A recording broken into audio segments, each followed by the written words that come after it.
Shalom, selamat pagi. Berjumpa kembali dengan Oma Sate Pak Diklamut. Apa kabar Bapak, Ibu, dan Saudara semua? Harapannya semua sehat dalam naungan kasih Tuhan Yesus. Oma Sate kali ini kita ambil tema menjadi domba yang baik. Bacaan diambil dari Injil Yohanes pasal 10 ayat 4.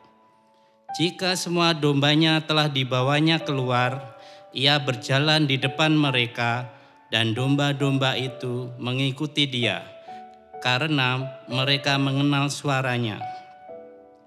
Kita tahu bahwa Tuhan adalah gembala kita yang baik.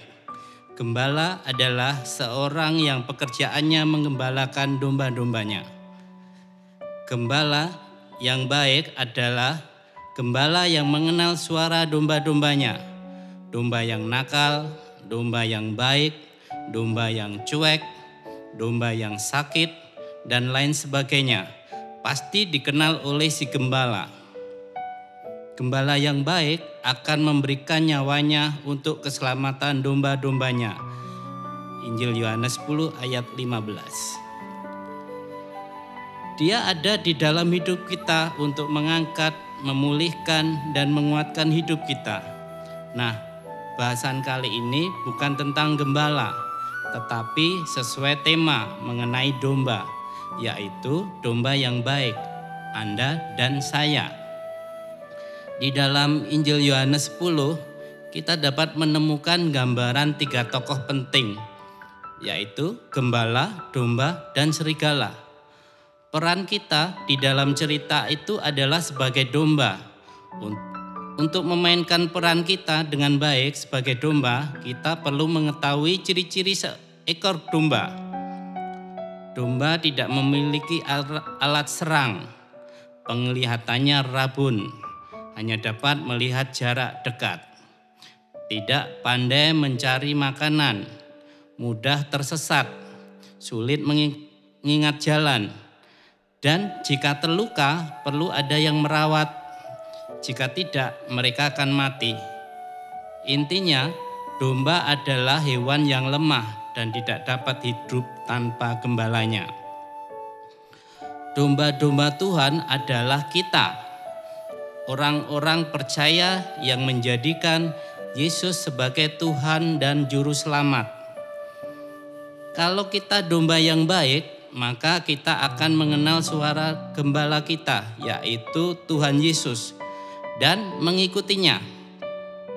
Kita percaya sepenuhnya kepada Yesus bahwa Dia akan membawa kita ke padang rumput yang hijau, yaitu rencana dan janji-janji Allah untuk digenapi dalam hidup kita.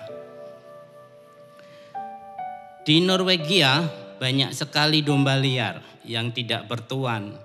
Biasanya domba-domba liar ini hanya bertahan hidup beberapa bulan saja di alam bebas. Mereka biasanya mati, entah karena diserang predator, kelaparan, tersesat, ataupun terluka.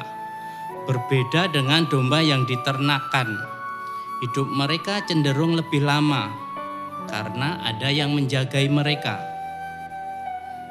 Apa pesan penting dari kebenaran di atas? Bagi kita, mengerti karakter domba membuat kita menyadari bahwa kita tidak dapat hidup sendirian. Kita membutuhkan gembala agung yang dapat merawat dan menjaga dan menuntun kita. Kita perlu senantiasa ada di dekat gembala agung kita, mendengarkan suaranya dan percaya pada tuntunannya. Untuk bisa mendengar suara gembala, kita harus terus melatih pendengaran telinga rohani kita. Kita harus senantiasa intim dengannya.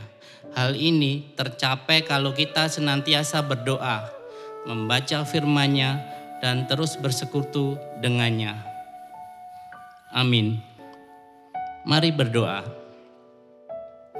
Tuhan Yesus, terima kasih telah menjadi gembala yang baik buat kami, anak-anak-Mu yang berdosa ini. Ajari kami menjadi domba yang baik, yang mau setia dan taat mengikuti tuntunan-Mu, menjadi domba yang berkenan kepadamu. Ampuni dosa-dosa kami. Dalam nama Tuhan Yesus kami berdoa. Amin. Demikianlah Oma Sate Pak Deklamut hari ini. Selamat pagi, selamat beraktivitas. Tuhan Yesus memberkati.